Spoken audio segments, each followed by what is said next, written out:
And ayan guys, pagka-open ng ating GCash account, make sure guys na meron kayong hawak na bill ng inyong Asian Vision Internet katulad nito guys. So, dapat hawak nyo to kasi dito nakalagay kung magkano yung babayaran ninyo and kung ano ba yung inyong account number. So, yun kasi yung unang-una natin kakailanganin kapag magbabayad tayo dito sa Asian Vision. So, dapat din guys, meron kayong fund dito sa GCash.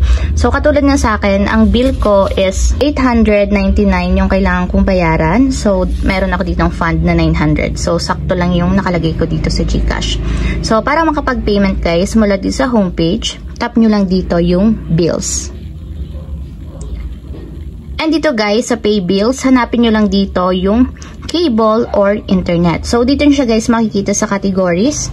So, ito yung cable and internet. So, tap nyo lang. And dito guys, pwede kayong mag-search Asian Vision. Kaya nalabas dito guys yung Asian Vision. So, pwede nyo lang din naman siyang hanapin dito. Kasi lalabas din naman siya dito sa unahan nung ating cable internet na mga category. So, ito guys yung Asian Vision cable. So, tap nyo lang. And pilapan nyo lang guys yung details dito sa ating form. So guys, ang ilalagay nyo lang dito is yung amount kung magkano lang yung nakalagay na bill sa inyong resibo katulad nito. So makikita nyo guys, 899 yung total amount dun niya. So kaya 899 lang yung ilalagay ko. So meron pa nga pala siya guys, additional transaction fee na 10 pesos. So bukod sa 899, mag-a-additional pa tayo ng 10 pesos. So bali ang malalas sa ating GCash fund is 909 since nga nag-add pa tayo ng 10 pesos.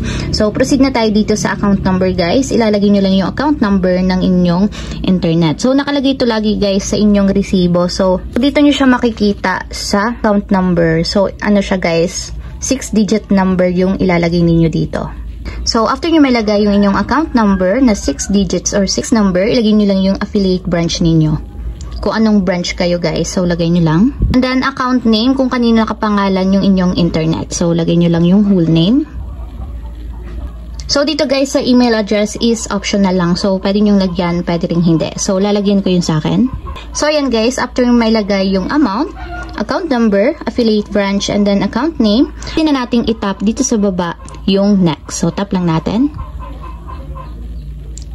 And then guys, double check nyo yung amount. So, ang malalas daw sa ating GCash fund is 999. So, tap lang natin dito yung next.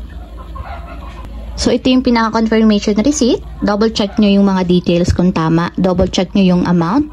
Service fee na 10 pesos. Account number, affiliate branch, account name, and then yung email address. So, kapag okay na guys, tap na natin yung confirm.